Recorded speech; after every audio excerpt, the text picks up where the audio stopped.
Lorsque nous débutons une nouvelle année scolaire, nous sommes dans le doute. Est-ce que mes cours seront intéressants?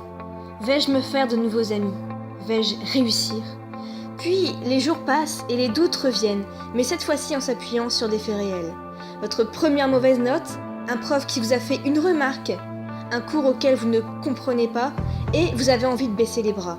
Vous sentez en vous que la motivation n'est plus et qu'il va falloir du temps ou quelque chose de fort pour vous rebooster.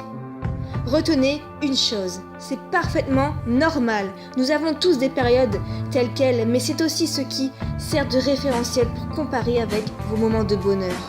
Même les plus talentueux traversent ce genre de période. Moi-même, j'ai voulu stopper mes études de droit à cause d'un 3 sur 20 en droit constitutionnel, de la masse de travail réalisée, par des cours donnés sans passion qui ne vous donnent plus le goût d'y assister, ou pire encore, avoir cette impression de perdre son temps. Samuel Beckett a dit un jour que se donner du mal pour les petites choses, c'était parvenir aux grandes avec le temps. C'est cet état d'esprit-là qu'il faut adopter. Si vous vous donnez du mal pour votre prochain TD en pensant uniquement à cet instant, alors vos efforts finiront par payer avec le temps. Personne, je dis bien personne, n'a le droit de vous dire que vous n'avez pas les capacités, que ça va être difficile ou vous juger sur votre aptitude à réussir.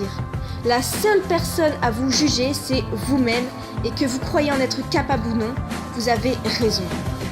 Nous arrivons bientôt en 2016. Nous ne sommes plus en 1976 ou en 1996, où un bac suffisait pour trouver du travail. Aujourd'hui, le monde du travail devient exigeant. La crise, la compétition, la réduction de personnel, la technologie, les places sont chères à prendre. Réussir, c'est de continuer à avancer là où les autres auraient déjà abandonné. Dans quel camp voulez-vous vous situer? Ceux qui n'ont pas voulu faire ces quelques efforts en plus à court terme pour galérer toute leur vie ensuite? Ou vous booster et cartonner à court terme pour ne jamais connaître de problème d'argent le reste de votre vie?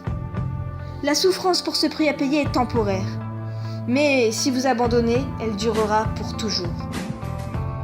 Visualisez et rappelez-vous pourquoi vous faites ces études-là. Et si je vais vous dire une chose, notre peur la plus profonde n'est pas d'échouer, mais de réussir. Mais pourquoi vous ne pourrez pas réussir et y arriver? Quand vous êtes fatigué, vous abandonnez, vous trouvez des excuses. De toute façon, je ne suis pas bon dans cette matière. Mais ça restera vrai si vous ne l'avez jamais vraiment étudié. La compétence ne peut être développée qu'avec des heures et des heures de travail acharné. Ne souffrez pas en abandonnant. Souffrez pour continuer. Alors maintenant, qu'allez-vous faire ?